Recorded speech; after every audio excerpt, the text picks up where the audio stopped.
Talk to us about that, man. That had to feel pretty damn good, huh? Oh my God, it's unreal. But you know what? Like, we were gonna take this fight wherever it went, whether it was submission, knockout, or decision.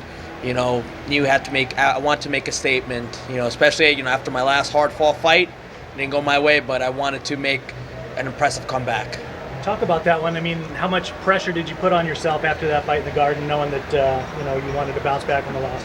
You know what? I didn't put a lot of pressure because in that other fight in the Garden, I left it all out there. I left a clone of myself in that ring. So, I didn't go in there with the pressure of the last fight, but I also didn't want to come in and just get by this fight. I wanted to really cement myself and make a statement. That was a statement. I mean, your first knockout in the UFC. Was your first head kick, too. My first head kick knockout in my career. Talk about that. Is that something you think about? Is that something you think about in practice and daydream about? Yeah, look, sometimes I do it in practice, and, it just happened. And it was like, I noticed he kept, he took two of my head kicks before, and, look, he was coming in tough as nails, and now I was like, all right, this time, let's hit it and land it. So went short left, head kick, hit him, and that was it. It seemed like the first round you were pretty patient, and then in the last couple minutes of the first round you seemed to turn it up a little bit. Yeah. Was that just all about finding your range finally and seeing what he was bringing to the table those first few minutes? Yeah, it takes I had to be patient because, look, in my last fight, I got a little impatient, and I ran into two right hands that put me on my ass. But for this, I had to be patient. He's a much longer fighter, 6'1". He has a very interesting style because he's kind of like Dominic Cruz, moving a lot. So, I didn't want to just go in there and just get caught with that shot I didn't see. So I had to be very patient and also find my range with a much longer fighter. This is 3 straight New York fights, right, for you? Yes.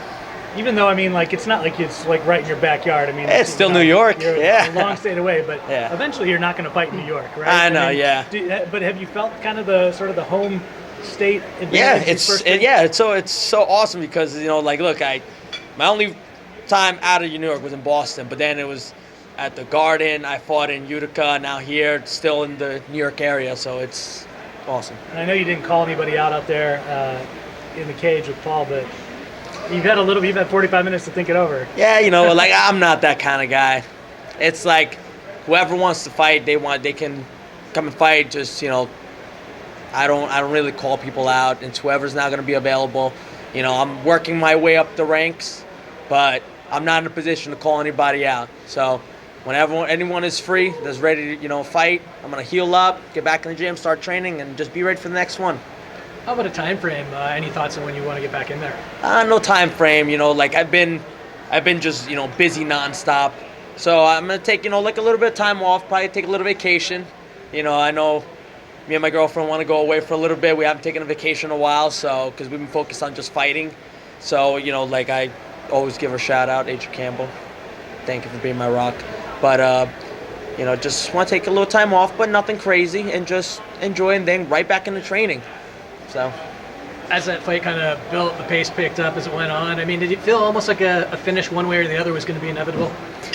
You know what? I can't tell that because sometimes I don't look for the finish. If it happens, it happens, and if not, would have went to a decision. But I know, like I said before, he ate two of my head kicks, and I'm like, okay, if he can take it, let's do it again. Left himself open, then I just threw it. What'd your corner say to you before that third round? The thing I love about my corner, he wakes me up. He gives me he's like, look, we don't know how things went. You got to go in there like you're losing this fight, and you have to pull something out right now. It's like you got to go. It's like sometimes my first round, not very active, but I knew I had to wake up. I'm like, yo, get it going. He's like, dude, wake up. What are you doing?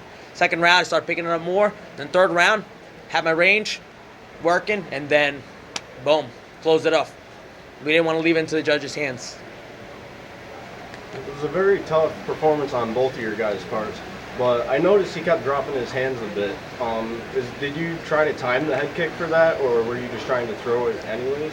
I was, he does move his head a lot, and I was trying to work for his body, and sometimes he would kind of crouch down and come into my range. So, before, since I landed those two head kicks, I'm like, all right, let's try to mix it up, hands, feet, and then put them together. Short left high kick, and then his head was right there, so it just caught him clean. And Thanks, buddy. yeah, of course, man. Of course, guys. Congrats, bud.